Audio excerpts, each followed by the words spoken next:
माफी माग, कमळीची माफी माग. आई पण तू एक शब्दही बोलू नकोस रागिणी. जे काय घडलंय ते सगळं कळलंय मला. इलेक्शन जिंकण्यासाठी या थराला गेलीस तू? एका मुलीचं आयुष्य उद्ध्वस्त करायला निघालीस? अगं कुठून शिकलीस हे सगळं? नशीब तुझं, कमळीचा चांगुलपणा म्हणून तिने तुझ्या विरुद्धची तक्रार मागे घेतलीये. मी जर तुझ्या जागी असते ना तर तुला 100% जेलमध्येच पाठवलं असतं. माफी माग तिची.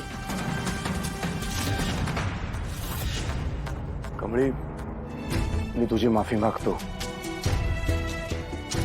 अनिकामुळे तुला जेलमध्ये जावं लागलं. खरंच I am very sorry. Cacao, काय करताय तुम्ही? तुमची यात काय बी चूक नाही. आणि अन्नपूर्णा आजी जर इथं असते तर त्यांनी हे सगळं घडूच दिलं नसतं. प्लीज तुम्ही नका हात जोडू. कमळी, तू जरी तिला शिक्षा दिली नसलीस ना तरी मी देणार आहे. त्याच्याशिवाय डोकं थाऱ्यावर येणार नाही तिचं. अनिकाला मी कॉलेजमधून काढून टाकते.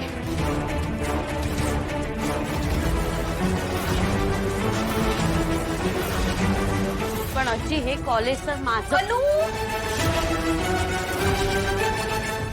आजी प्लीज असं नका करू.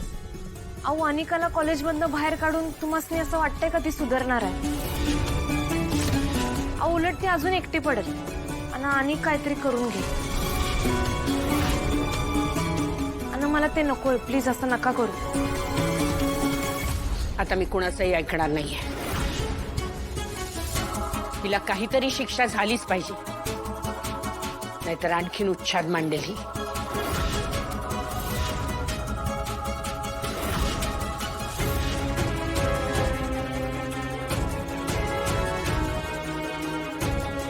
तुझी क्रेडिट कार्ड्स दे मला.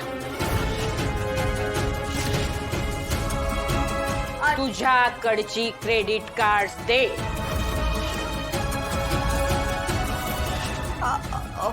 हो ते मॉम,